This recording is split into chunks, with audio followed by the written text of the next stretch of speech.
কে যাচ্ছে ক্ষমতায়, কোন দল গঠন করতে পারে সরকার, এ নিয়ে আগাম তথ্য জানাতে যেন উঠে পড়ে লেগেছে বিভিন্ন সংস্থা।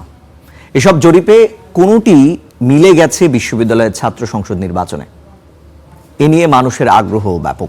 তবে ভোটের মাঠে এর কার্যকারিতা কতটুকু, এমন প্রশ্নের উত্তর খুঁজেছেন হাবিবুর রহমান অভি।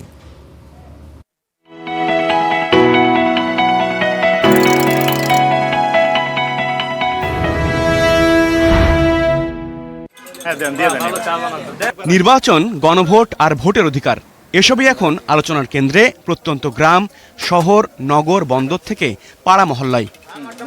কে যাচ্ছেন ক্ষমতার কেন্দ্রে, কারা গঠন করতে পারে সরকার, এমন প্রশ্নেরই উত্তর খুঁজে বেড়াচ্ছে নানা জরিপ সংস্থা।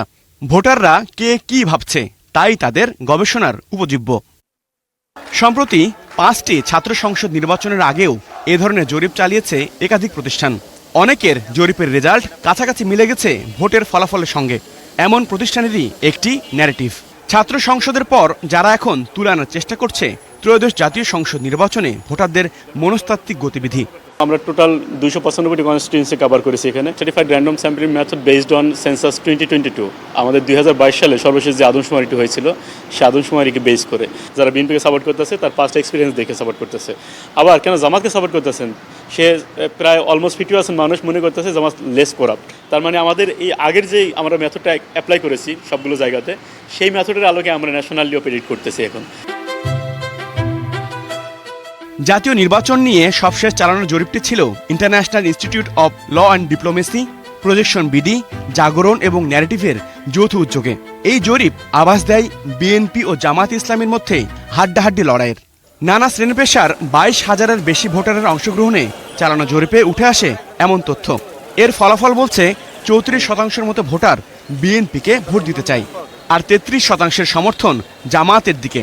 অর্থাৎ দুই দলের মধ্যে পার্থক্য মাত্র 1%। 2025 সালের নভেম্বর থেকে ডিসেম্বর মাসে চালানো হয় এই জরিপ। একই ধরনের জরিপ চালিয়েছে ইনোভেশন কনসাল্টিং। প্রতিষ্ঠানটির জরিপ বলছে ধানের শীষে ভোট দিতে পারে 41% মানুষ, আর দাড়িপাল্লায় ভোট দিতে পারে 30%-এর কিছু বেশি। এখানে দুই দলের সমর্থকদের পার্থক্য 11%-এর মতো। ভরসা পেতে নিজেকে হতে হয় পাতের মতো দৃঢ়, ঠিক যেমনটা জেরুসালেম। এদিকে প্রথম আলোর জরিপে পার্থক্যটা বেশি দেখা গেছে। নির্বাচনে বেশি আসন কোন দল জিতবে, এমন প্রশ্নে 66% মানুষের মতে বিএনপি। বিপরীতে জামাতের পক্ষে মত দিয়েছে 25% ভোটার। এই জরিপে মতামত নেওয়া হয় 1342 জনের কাছ থেকে। একই ইস্যুতে জরিপ চালালেও ফলাফলের ক্ষেত্রে এত ভিন্নতা কেন রয়েছে সে প্রশ্ন। এই ধরনের জরিপ কতটা স্বচ্ছ আর আন্তর্জাতিক মানের? যে কেউ সে যদি আপনার ভুলভাবে এই গবেষণাগুলো করতে চায়, এখন কিন্তু সেটা সম্ভব হবে না। এই যে এটা কিন্তু একটা ডেমোক্রেটিক প্রসেস।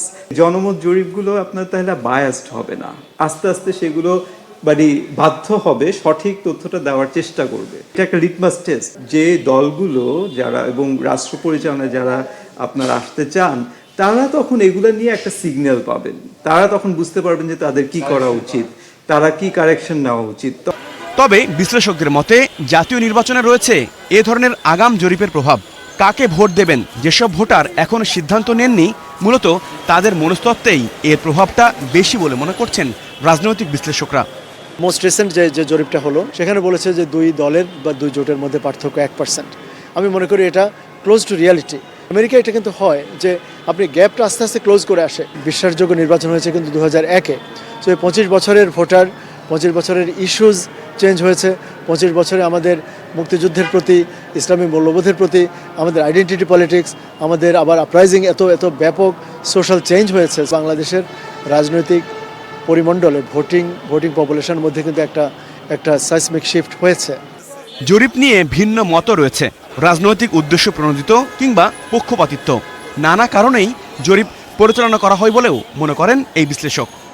একেবারে বৈজ্ঞানিক সম্মত না হলে পরে ওটা ম্যানিপুলেট করা যায়। প্রথম আলো বলে 70%, আবার এরা বলছে 34%। সুতরাং আমরা তো কনফিউজড হয়ে যাই। আমাদের দেশের লোকরা কিন্তু নিজেরাই মন স্থির করে, নিজেরাই ওই চায়ের দোকানে বসে ওইখানে বসে আলাপ আলোচনার মাধ্যমে তারা মন স্থির করে। নির্বাচনের সময় যত ঘনিয়ে আসবে আরও বাড়বে এ ধরনের জরিপের সংখ্যা। তবে ভোটের মাঠের বাস্তবতায় জরিপ কতটা প্রাসঙ্গিক তা জানতে অপেক্ষা করতে হবে নির্বাচনের ফল ঘোষণা পর্যন্ত। হাবিবুর রহমান অফি, স্টার নিউজ, ঢাকা।